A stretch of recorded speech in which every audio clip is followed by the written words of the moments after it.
Bienvenue dans ce guide ultime des Digimon X. Je dois vous dire que cette vidéo, elle me tient particulièrement à cœur parce que c'est en pensant à elle que j'ai eu envie de créer cette chaîne YouTube, la Gazette des Pixels. À l'origine, je fais vraiment partie de la team Tamagotchi à fond et j'avais cet énorme préjugé complètement faux que tout ce qui était en dehors des Tamagotchi, c'était forcément des animaux virtuels de pacotille, de la babiole. Eh bien, soyez-en certains, c'est complètement faux. Les Digimon, c'est le top. Comme vous pouvez le voir ici et là-haut, on est sur des produits qui proviennent de Bandai, tout comme les Tamagotchi. Donc, forcément, on va retrouver pas mal de choses en commun. Je vais commencer cette vidéo donc avec une introduction spécifique sur les Digimon X pour vous parler des différentes versions, du prix, où est-ce qu'on peut les trouver, enfin des informations assez pratiques comme ça et importantes. On continuera ensuite avec les différents menus et à quoi ils servent. Et puis bien sûr, le cœur de cette vidéo, on va bien regarder les différents menus, qu'est-ce qu'ils contiennent et je vais essayer de vous expliquer vraiment le maximum de choses. On terminera avec quelques informations complémentaires et surtout une classification personnelle du Digimon X parmi les différents animaux virtuels que j'ai pu essayer. Ne tardons pas plus et commençons, entrons dans le vif du sujet parce qu'il y a beaucoup de choses à dire. Le Digimon X existe en plusieurs versions, en plusieurs coloris et sincèrement c'est assez compliqué à expliquer alors que c'est assez simple à schématiser, donc je vais vous faire un petit tableau. Parmi les 6 coloris de la version 1, il y a les A qui sont strictement identiques entre eux et complémentaires aux B qui sont aussi identiques entre eux. Et c'est exactement le même système avec la version 2 et la version 3 en plus simple. Très important, je voudrais vous parler des prix et où les acheter. C'est quelque chose qu'on entend rarement parler dans les différentes vidéos YouTube alors que c'est assez essentiel. Pour ces petites bêtes, on va être généralement en prix neuf en magasin entre 19 € et 24, 25, même 26 €. Néanmoins, je vous recommande vivement de faire des recherches sur les sites d'occasion type Le Bon Coin, Vinted, Marketplace. On peut parfois trouver des gens, ils en ont eu un pour leur anniversaire, ils n'ont pas aimé, ou ils en ont acheté plusieurs, ils en revendent, et on peut parfois trouver des prix intéressants, que ce soit du neuf ou de l'occasion. Et il existe aussi des versions qui sont sorties seulement en petit nombre, uniquement au Japon. Forcément, en France ou en Europe, ça va être plus cher. Il existe des versions spéciales que je vais vous afficher à l'écran et qui sont particulièrement rares, qui sont des éditions limitées. Donc là, forcément, on est sur des prix plus élevés. Pour reparler de l'endroit où les acheter, c'est compliqué, il y en a un peu partout. Parfois, on a la chance d'en avoir en magasin, mais c'est assez rare en réalité en France, même en Europe en général. Et sinon, ça va être pas mal Amazon, eBay, AliExpress. Et faut fouiller, faut fouiller, faut fouiller. Faites vraiment attention par contre au... Donc il y a le prix évidemment du produit, c'est logique, mais il y a les frais d'envoi, ça c'est très important d'y faire attention. Et aussi parfois les taxes de douane, je sais pas comment ça s'appelle exactement, ça peut parfois faire un peu exploser le budget. Donc renseignez-vous bien sur certains sites comme Amazon, normalement il n'y a pas de frais en plus. Sur eBay, je crois qu'il n'y en a pas non plus, mais ça dépend des endroits, donc renseignez-vous bien. Commençons donc avec un petit survol rapide. On commence donc par les statistiques ici.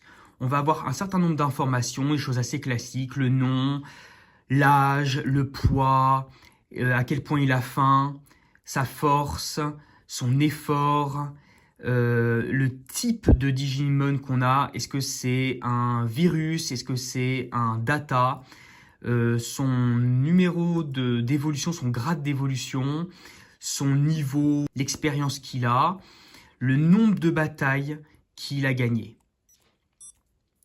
Ici, c'est assez classique, c'est la nourriture et les objets. Ici, ça va être l'entraînement, très important dans tout ce qui est Digimon, les combats. Et donc ici, on va pouvoir entraîner notre Digimon. Ici, c'est les quêtes, trop stylées avec ces petites bébêtes. On va pas juste s'entraîner dans le vide, on va avoir comme un monde d'aventure et on va avoir différents Digimon à combattre et un boss à la fin et on a des récompenses, c'est grave stylé. Ensuite ici, bon, c'est juste le nettoyage pour les crottes. Ici, c'est la lumière, on-off. Ici, c'est les soins. Là, il veut pas, forcément. On a ici ce qu'ils appellent la bibliothèque, récupérer, bibliothèque et record. Ici, c'est les combats de connexion. Et oui, ces petites bêtes se connectent. On peut combattre avec d'autres. Et le dernier qu'on ne peut pas accéder, c'est l'appel, le cri. Dans ce petit survol, il faut aussi parler du Xai. Le Xai, c'est une sorte de dé à 7 points. Donc on peut avoir 1, 2, 3, 4, 5 ou 6 ou 7. Et ça va déterminer tout plein de choses dans le jeu. Là, par exemple, on a le résultat 1. Et ici, on a le résultat 3. Dans la majorité des cas, le but, c'est d'avoir le plus grand chiffre possible. Ça, c'est généralement plus positif que le plus petit. J'espère que vous êtes motivés et chargés à bloc parce que là, maintenant, on va rentrer dans les détails. Quand on rentre dans les statistiques, on tombe donc sur un sprite de votre personnage, de votre Digimon, avec son nom en japonais. On a ensuite son âge, qui est en fait le nombre de jours depuis qu'il existe, et son poids en dessous, qui se donne en gigabits. Ici, on a sa satiété, à quel point il a faim, à quel point il est repu. Comme moi, c'est un Digimon de stade 3, j'ai que 2 cœurs. Mais plus il va vieillir, plus il aura de cœurs. Et ça, c'est quelque chose de positif parce que ça va servir lors du combat. Attention, retenez bien ça. On va parler des combats plus en détail dans une vidéo dédiée parce qu'il y a tellement de choses à dire. Mais le fait que votre Digimon ait des cœurs vides, c'est pas bon pour lui, mais aussi c'est pas bon pour ses combats. Et donc plus vous avez de cœur, évidemment, mieux c'est. On a le même délire dans Strength, qui veut donc dire la force. Ça joue aussi dans les combats. Là, vous voyez, ils sont pleins, mais ils peuvent se vider. Et on en veut le plus possible. Moi, pour l'instant, j'ai que 2 cœurs. Je ne peux pas remplir plus que 2 cœurs, mais quand il va digivolver, ça pourra changer. Pour remplir les cœur de satiété, c'est simple, on lui donne à manger, on va voir ça après. Pour remplir les cœurs de force, ça peut être soit avec des protéines ou vitamines, ou alors dans la partie entraînement dont on va reparler après. On a ensuite l'effort. Alors attention avec l'effort, c'est un gros faux ami, c'est un truc qui n'est pas du tout clair, je trouve, assez contre-intuitif. Ça désigne en fait à quel point vous l'avez entraîné et très étrangement, ça ne joue pas sur sa force justement, ça joue pas pendant les combats, ça joue plutôt pour les évolutions, d'accord? Important, moi j'ai mis pas mal de temps à comprendre ça. Pour augmenter l'effort, ça va être uniquement en travaillant les entraînements, d'accord? 4 entraînements égale 1 cœur. Il y aura aussi une petite vidéo dédiée aux évolutions parce que c'est tellement complexe que je ne peux pas passer 1 heure sur cette vidéo. Ensuite, ici, on a quelque chose d'assez intéressant. En bas, le 3, ça désigne le stade d'évolution du Digimon. Et alors là, les amis, c'est assez compliqué. En quoi est-ce que c'est si compliqué, mon cher Nathan? Oh non, j'espère que vous ne posiez pas cette question parce que je vous promets qu'il n'y a rien, aucun aspect n'est simple là-dedans. J'ai peur qu'il n'y ait plus personne sur cette chaîne si je rentre dans les détails. Si vraiment ça vous fascine, dites-le moi en commentaire et je ferai un short à part. Pour ce qui est de nous, je vous propose de s'en tenir au système de comptage qu'il y a justement dans les appareils, quoi, en fait. C'est-à-dire rien pour le stade œuf, il n'a pas de chiffre, il n'a pas de nombre. Ensuite, on a 1, 2, 3, 4, 5, 6. Et on n'a pas 7, on a 6 plus. Et il existe parfois le 8, mais non, c'est pas un 8. C'est pas non plus un 6 plus plus, non. C'est un plus 6 plus. C'est pas ma faute, je ne l'ai pas choisi. Pour quelqu'un qui vient du monde des Punirines ou des Tamagotchi, ça peut être assez impressionnant de se dire « Waouh, il y a 8 niveaux d'évolution, c'est un truc de dingue !» En vrai, oui et non, parce que la plupart du temps, ça s'arrête à 5 ou 6. Et le premier stade, qu'on appelle en japonais BB1, il dure que 10 minutes et il s'y passe rien. Donc en fait, quand on prend tout ça en compte, oui, il y a quand même plus de stades d'évolution que dans la plupart des autres animaux virtuels, mais il n'y en a pas réellement 8. On a donc parlé du stade d'évolution. Au-dessus, on a quelque chose d'assez intéressant et d'assez unique à ma connaissance dans les animaux virtuels, c'est l'attribut. Il existe 4 attributs chez les Digimon. On a soit le vaccin, soit le virus, la data, ou les données, et enfin les Digimon libres. En fait, cette histoire d'attributs, c'est quelque chose qui est lié un peu au fonctionnement du pierre-feuille-ciseau. Vous avez donc le vaccin qui est plus fort que le virus est plus fort que les données, que et la data est plus forte que le vaccin. Et enfin, les libres, ils sont libres de ce système-là. Et donc, vous allez me dire, ok, il y en a qui gagnent, il y en a qui perdent, mais ils gagnent et ils perdent quoi? Eh bien, ils gagnent ou ils perdent du power. C'est la probabilité de toucher, que votre attaque, elle touche l'ennemi. On continue ensuite avec le niveau, level. C'est le niveau de votre Digimon, donc il peut évoluer de 1 à 10. Si jamais vous avez une petite étoile à côté du chiffre, ça veut dire qu'il a atteint le maximum possible par rapport à son stade d'évolution. D'accord? Donc moi je suis au niveau 4 avec ce Digimon, pardon, au niveau 3, je veux dire, avec ce Digimon-là, et je peux monter jusqu'à 4, parce que c'est un stade 3 d'évolution. Pour augmenter de niveau, il faut donc augmenter l'expérience jusqu'à ce que ça puisse faire monter le niveau.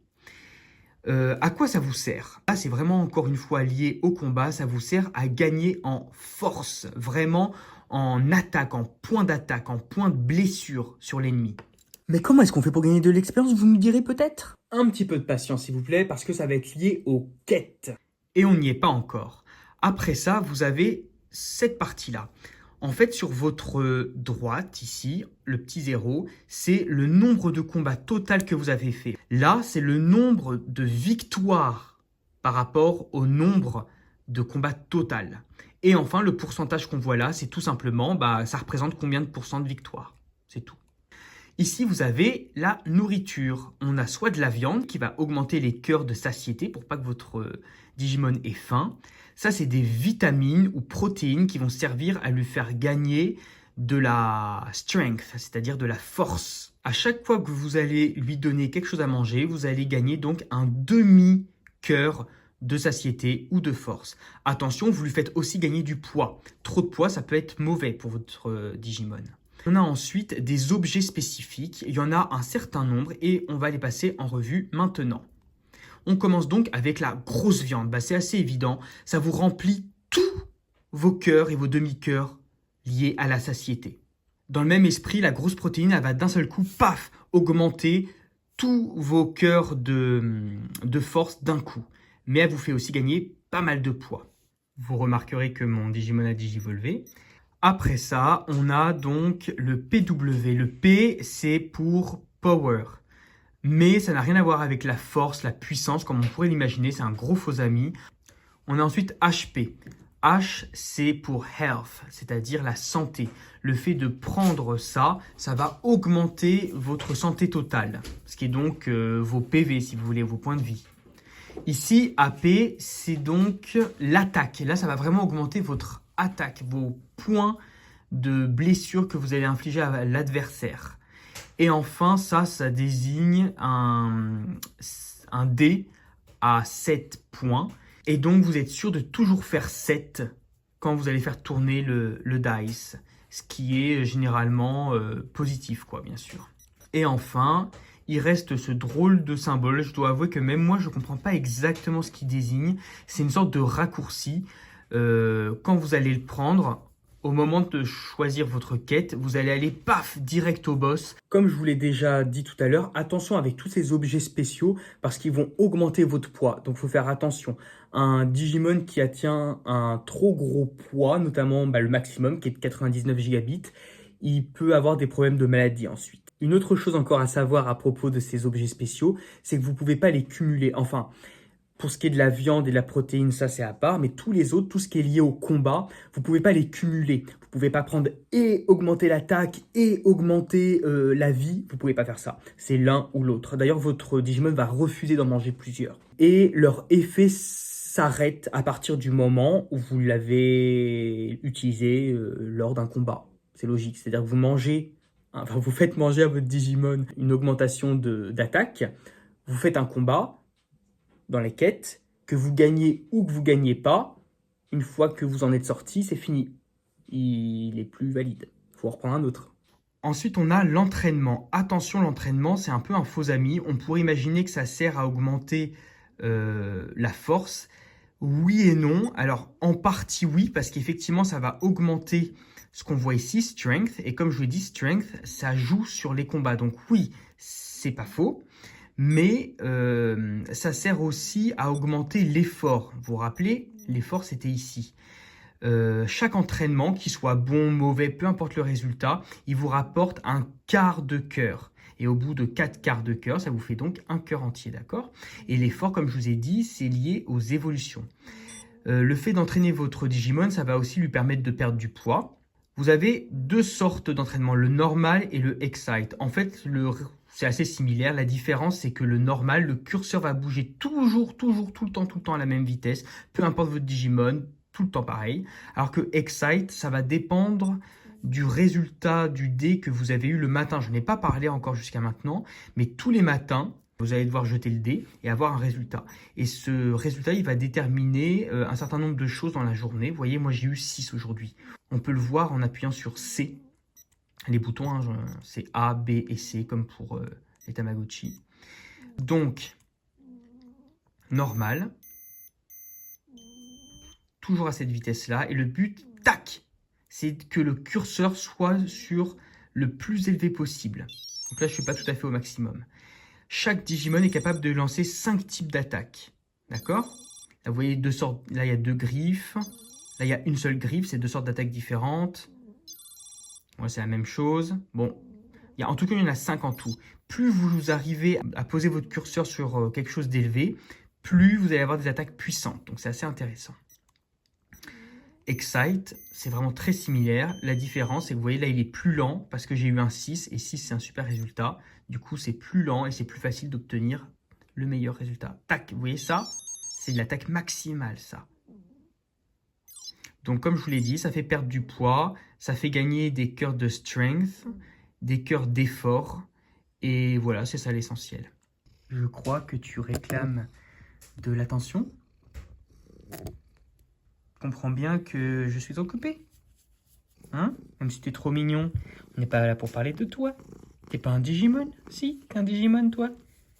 Kainumon? Bon, je sais pas ce que vous en pensez, ça fait déjà énormément d'informations. On n'a peut-être pas été coupé par mon chat pour rien.